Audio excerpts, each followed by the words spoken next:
Militer Rusia memperbarui informasi operasi militer khusus di Ukraina dalam 24 jam terakhir.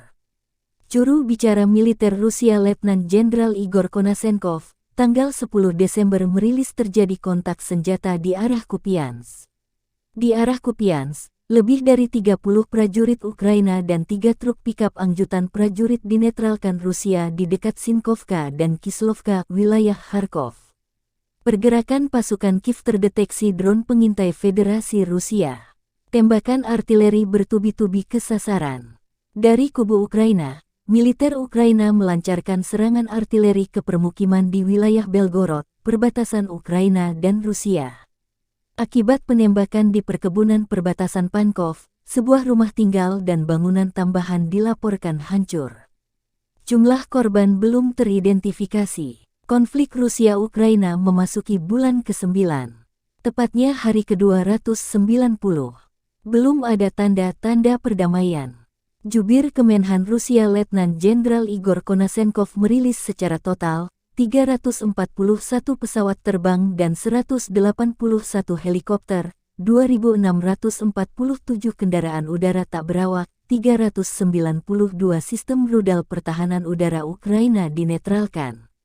Termasuk juga 7.049 tank dan kendaraan tempur lapis baja lainnya, 926 kendaraan tempur yang dilengkapi dengan MLRS, 3.672 meriam dan mortir artileri lapangan, serta 7.534 unit militer khusus. Peralatan militer Ukraina dihancurkan selama operasi militer khusus, kata Konashenkov. Dari kubu Kiev, Kementerian Pertahanan Ukraina melansir 370 prajurit Rusia dinetralkan dalam 24 jam terakhir. Termasuk 3 tank dan 2 peluncur roket ganda MLRS.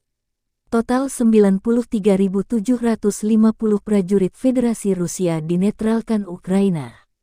Termasuk 281 jet tempur dan 264 helikopter dihancurkan. Бажаю здоров'я, шановні українці.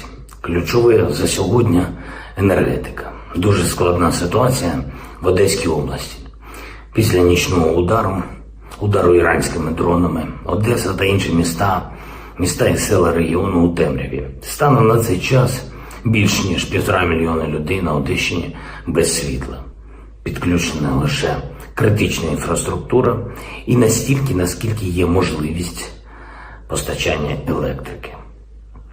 Загалом російські терористи використали проти Одещини 15 шахедів лише за одну ніч на суботу. Ось це і є справжнє ставлення Росії до Одеси, ставлення до одеситів. Свідоме знущання, свідоме намагання привнести в місто катастрофу. Нашим захисникам неба вдалося збити 10 дронів з 15. Молодці.